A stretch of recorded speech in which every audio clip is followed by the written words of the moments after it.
नमस्कार। Ananya study classes में आप सभी का बहुत बहुत स्वागत है। आज हम लोग पढ़ेंगे TGT PGT Hindi practice set. तो चलिए शुरू करते हैं आज की क्लास शुरू करने से पहले वीडियो को लाइक कर दीजिए और चैनल पर नए हैं तो चैनल को सब्सक्राइब कर लीजिए। आप लोग चैनल को सब्सक्राइब नहीं कर रहे हैं, चैनल को मेरा विनम्र निवेदन है, चैनल को सब्सक्राइब करिए आप लोग और वीडियो को लाइक करिए और कमेंट भी किया करिए। तो चलिए शुरू करते हैं आज की क्लास। आज का प्रश्न है, काव्य शास्त्र का सर्वप्रथम संप्रदाय कौन सा है? काव्य शास्त्र का सर्वप्रथम संप्रदाय कौन सा है? तो इसका आंसर हो जाएगा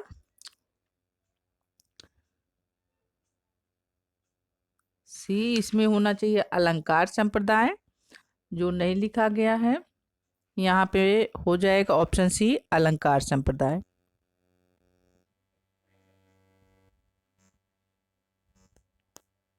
सी अलंकार संप्रदाय।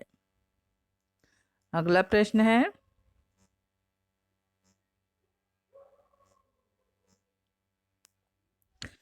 कंकन किंकिन नुपुर ध्वनि सुनि कहत लखन सन राम हृदय गुण। उपरोक्त पंक्ति में कौन सा गुण है? तो इसमें जो है ओज गुण माधुर्य गुण हो जाएगा। ऑप्शन ए राइट हो जाएगा। अगला प्रश्न है, कथा विषय और आकार की दृष्टि से प्रबंध काव्य के प्रमुखतः कितने भेद किए गए हैं? तो इसका आंसर हो जाएगा बी, 2 भेद किए गए हैं। अगला प्रश्न है, निम्न में से शुद्ध वर्तनी वाले शब्द को चुनिए। तो इसमें से कौन सा शुद्ध वर्तनी है? आप देखिए, इसका आंसर हो जाएगा ऑप्शन बी राइट, ज्योत्सना।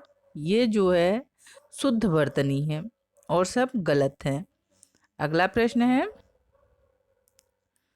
निम्न में से शुद्ध वर्तनी कौन सा है? तो इसमें से जो है ऑप्शन सी राइट हो जाएगा, निष्काम।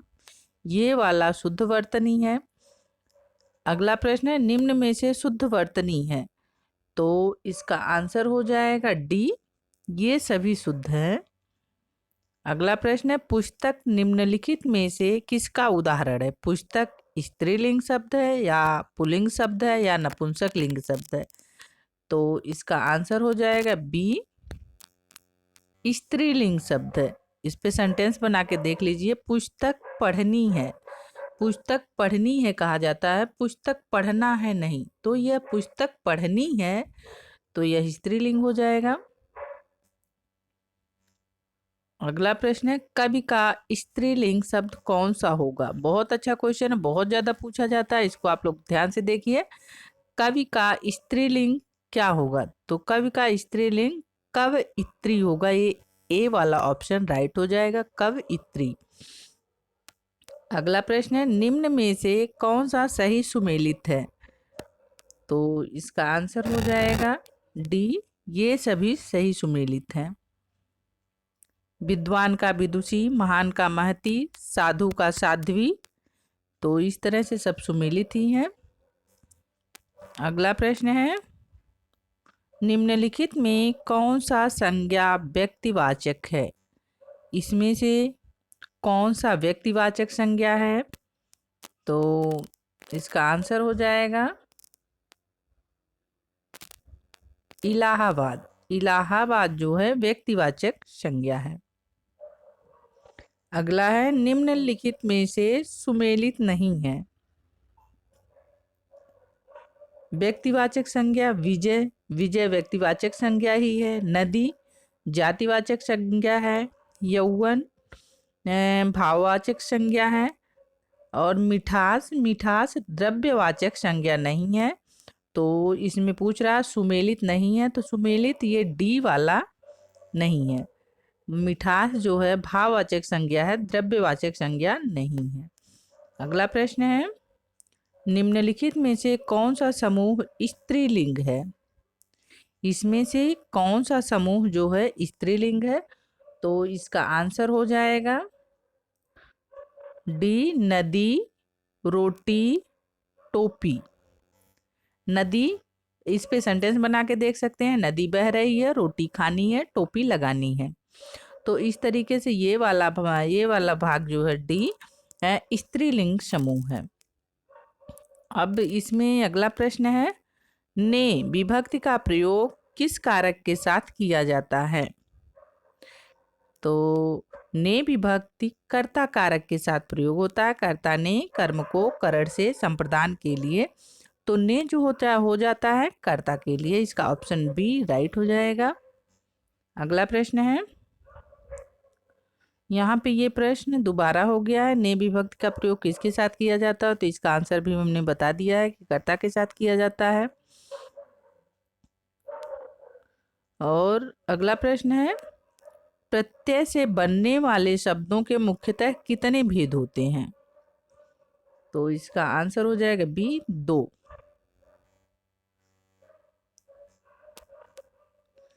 अगला प्रश्न है, निम्न में से किस शब्द में अन प्रत्यय नहीं लगा हुआ है? तो इसमें देखिए, मिलन में अन प्रत्यय है, कहन में अन प्रत्यय है, घुटन में अन प्रत्यय है, लेकिन प्राचीन में ईन प्रत्यय लगा हुआ है। तो ये जो है पूछ रहा है किस में अन प्रत्यय नहीं लगा हुआ है, तो ऑप्शन बी राइट हो जाएगा, क्योंकि प्रत्यय जो है शब्द के अंत में लगता है और उपसर्ग शब्द के पहले लगता है। अगला प्रश्न है, आंख का कौन सा पर्यायवाची शब्द नहीं है? तो चक्षु, लोचन, विलोचन, तुरंग, इसमें से कौन सा शब्द आंख का पर्यायवाची शब्द नहीं है? तो इसका आंसर हो जाएगा ऑप्शन डी, तुरंग घोड़े का पर्यायवाची है, लोचन का पर्यायवाची नहीं है। अगला प्रश्न है, कमल शब्द का निम्न में से कौन सा पर्यायवाची शब्द है? तो कमल का इसमें से कौन सा पर्यायवाची है? सरोज, पंकज, जलज, ये सभी जो हैं कमल के ही पर्यायवाची शब्द हैं। अगला प्रश्न है, दिग्दर्शन का सही संधि विच्छेद कीजिए। तो इसका आंसर हो जाएगा सी, दिक्दर्शन। ये जो है व्यंजन संधि हो जाएगी, दिक प्लस दर्शन। अगला प्रश्न है, निम्न में से कौन सा कर्मधारय समास नहीं है? तो इसमें से कौन सा कर्मधारय समास नहीं है, इसका आंसर बताइए। तो इसका आंसर हो जाएगा बी, दशानन। दशानन जो है बहुब्रीहि समास हो जाएगा और ये तीनों कर्मधारय समास हो जाएंगे। अगला प्रश्न है, जो ईश्वर में विश्वास करता हो उसे क्या कहा जाएगा? जो ईश्वर में विश्वास करता हो उसके लिए एक शब्द है आस्तिक, और एक मैं और बता देती हूँ, जो ईश्वर में विश्वास नहीं करता हो उसे क्या कहते हैं? नास्तिक। ये सब आप लोगों को आना चाहिए। जो ईश्वर में विश्वास रखता हो उसे आस्तिक कहते हैं, जो ईश्वर में विश्वास नहीं रखता है उसको नास्तिक कहते हैं। अगला प्रश्न है, अपने समान ही संगत रखना के लिए निम्न में से प्रयोग होगा। अपने समान ही संगत रखना निम्न में से प्रयोग होगा, तो इसका आंसर हो जाएगा जस दूल्हा तस बनी बारात। इसका आंसर क्या हो जाएगा? ए, जस दूल्हा तस बनी बारात का अर्थ होता है अपने समान ही संगत रखना। अगला प्रश्न है, धोबी का कुत्ता न घर का न घाट का के लिए निम्न में से उपयुक्त वाक्य का चयन कीजिए। तो इसका आंसर हो जाएगा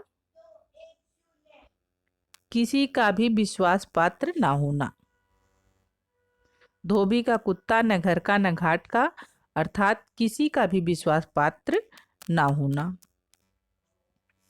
अगला प्रश्न है, पंख ना मारना मुहावरे का अर्थ है। पंख ना मारना मुहावरे का अर्थ हो जाता है पहुंच ना होना, बी। ऑप्शन बी राइट हो जाएगा। पहुंचना होना। पंख मारने का अर्थ हो जाएगा पहुंचना होना। अगला प्रश्न है संचारिणी दीप विषेक रात्रौ, यह पंक्ति किस कवि द्वारा रचित है? तो इसका आंसर हो जाएगा सी, कालिदास द्वारा रचित यह पंक्ति है, संचारिणी दीप विषेक रात्रौ। अगला प्रश्न है मृच्छकटिकम निम्नलिखित में से किसकी रचना है? बहुत अच्छा क्वेश्चन, बहुत ज्यादा पूछा जाता है। मृच्छकटिकम किसकी रचना है? तो यह शूद्रक की रचना है। ऑप्शन बी राइट हो जाएगा। अगला प्रश्न है उत्तर रामचरितम के किस अंग को छापांक कहा जाता है? तो इसका आंसर हो जाएगा ए, प्रथम भाग को, प्रथम अंक को छापांक कहा जाता है। अगला प्रश्न है निम्नलिखित में से इको यड़ाच सूत्र से बना हुआ शब्द है, यानी इसमें यड़ संधि पूछी जा रही है, तो यड़ संधि इसमें से कौन सी है? तो इसका ऑप्शन हो जाएगा ए, पिताज्ञा, पित्राज्ञा। ये पित्राज्ञा जो है इको यड़ाच सूत्र से बना हुआ है, इसमें यड़ संधि है। नरेंद्र, नरेंद्र में गुण संधि है। नयनम में आयादि संधि है। यथैव में वृद्ध संधि है। और ये बचता है पित्राज्ञा, पित्राज्ञा में यड़ संधि है। अगला प्रश्न है पीताम्बर में कौन सा समास प्रयुक्त हुआ है? पीताम्बर में कौन सा समास प्रयुक्त हुआ है? तो इसका आंसर हो जाएगा ऑप्शन ए, समानाधिकरण बहुब्रीहि समास। अगला प्रश्न है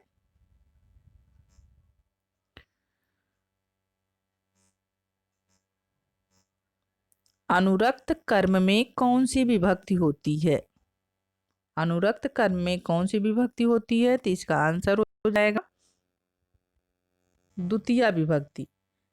कर्ता ने कर्म को, कर्म द्वितीया हो जाता है, अनुरक्त कर्म में द्वितीया विभक्ति हो जाती है। अगला प्रश्न है गुरु शब्द की तृतीया विभक्ति एक वचन का रूप होगा, तो इसका आंसर हो जाएगा सी, गुरुड़ा। गुरु शब्द का तृतीया विभक्ति एक वचन रूप होगा गुरुड़ा।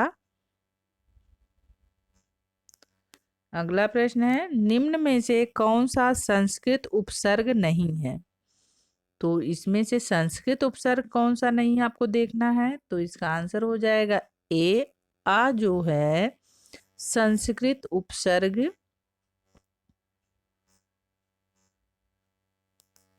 ये संस्कृत उपसर्ग नहीं है, अ। अगला प्रश्न है राजन शब्द का सप्तमी विभक्ति में द्विवचन का रूप होगा, तो राजन शब्द का सप्तमी विभक्ति में द्विवचन रूप होगा, तो इसका आंसर हो जाएगा बी, राज्ञों। अगला प्रश्न है मति शब्द का सप्तमी विभक्ति में बहुवचन का रूप होगा। मति शब्द का सप्तमी विभक्ति बहुवचन का रूप क्या होगा? तो इसका आंसर हो जाएगा ए, मतीषु। ये इसका राइट आंसर हो जाएगा। अगला प्रश्न है मुनि शब्द का चतुर्थी एवं पंचमी विभक्ति में बहुवचन का रूप होगा, तो इसका आंसर हो जाएगा मुनि शब्द का चतुर्थी और पंचमी विभक्ति में बहुवचन का रूप क्या होगा? तो इसका आंसर हो जाएगा डी, मुनिभ्यः। अगला प्रश्न है क्री धातु का लट लकार प्रथम पुरुष द्विवचन के रूप में क्या होगा? क्री धातु का लट लकार प्रथम पुरुष द्विवचन के रूप में क्या होगा? तो इसका आंसर हो जाएगा बी, कुरुतः। अगला प्रश्न है पठ धातु का लोट लकार मध्यम पुरुष एक वचन में रूप होगा, तो पठ धातु का लोट लकार मध्यम पुरुष एक वचन का रूप होगा डी, पठ। डी राइट हो जाएगा। अगला प्रश्न है तद शब्द स्त्रीलिंग सप्तमी एक वचन के रूप में होगा, तो सप्तमी का एक वचन का रूप तद का क्या होगा? तो इसका आंसर हो जाएगा सी तस्याम। तस्याम जो है सप्तमी एक वचन का तद का रूप है। अगला प्रश्न है तद शब्द का सप्तमी एक वचन रूप होगा। तो तद शब्द पुल्लिंग, अब तक उधर जो स्त्रीलिंग का तद का सप्तमी एक वचन रूप था,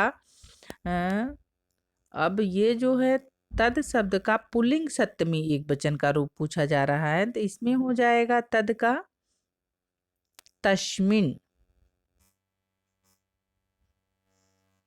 अगला प्रश्न है प्रत्येक शब्द का समास होगा। प्रत्येक शब्द का समास क्या होगा? तो इसका आंसर हो जाएगा अव्ययी भाव समास। अगला प्रश्न है त्रिभुवन शब्द का समास होगा। त्रिभुवन शब्द का समास क्या होगा? तो इसका आंसर हो जाएगा ए द्विगु समास। जहाँ पे संख्या पहला शब्द संख्यावाची हो वहाँ पे द्विगु समास हो जाता है। तो यहाँ पे त्रिभुवन तीन भवनों का समूह आ जाता है, तो यहाँ पे द्विगु समास हो जाएगा। अगला प्रश्न है निम्न में से कौन सा सुमेलित नहीं है? तो यहाँ से आपको देखना है कौन सा सुमेलित नहीं है। तो सुमेलित नहीं है तो मैं बता देती हूँ, यहाँ पे रामानुज जो है अपादान कारक नहीं है।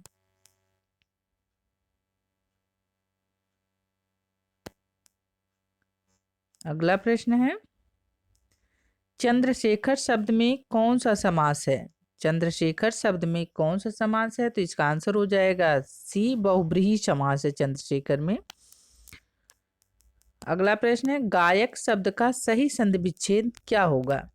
गायक शब्द का सही संधि विच्छेद क्या होगा? तो इसका आंसर हो जाएगा बी गय धन अक। और यह कौन सी संधि है? अयादि संधि का उदाहरण है। अगला प्रश्न है पवित्र शब्द का सही संधि विच्छेद कीजिए। पवित्र शब्द का सही संधि विच्छेद क्या होगा? तो इसका आंसर हो जाएगा डी पो धन इत्रम। यह भी अयादि संधि का उदाहरण है। अगला प्रश्न है वागीश शब्द का सही संधि विच्छेद क्या होगा? तो इसका आंसर हो जाएगा सी वाक धन ईश। अगला प्रश्न है सुत प्लस उत्पत्ति का उचित शब्द है। सुत प्लस उत्पत्ति का उचित शब्द क्या हो जाएगा? इसको जोड़ने पे कौन सा शब्द बनेगा? तो इसका आंसर हो जाएगा ए सूतोत्पत्ति। और यह कौन सी संधि का उदाहरण है? यह जो हो जाएगा गुण संधि का उदाहरण है। अगला प्रश्न है सत धन मार्ग का उचित शब्द क्या होगा? सत धन मार्ग का उचित शब्द क्या होगा? सन्मार्ग। बी इसका राइट आंसर हो जाएगा सन्मार्ग। तो आज की वीडियो में यहीं तक। तो आप लोगों को वीडियो पसंद आई हो, पूरी वीडियो देखने के लिए धन्यवाद। वीडियो को लाइक करना, शेयर करना और चैनल पर नए हैं तो चैनल को सब्सक्राइब करना बिल्कुल ना भूलिए। धन्यवाद।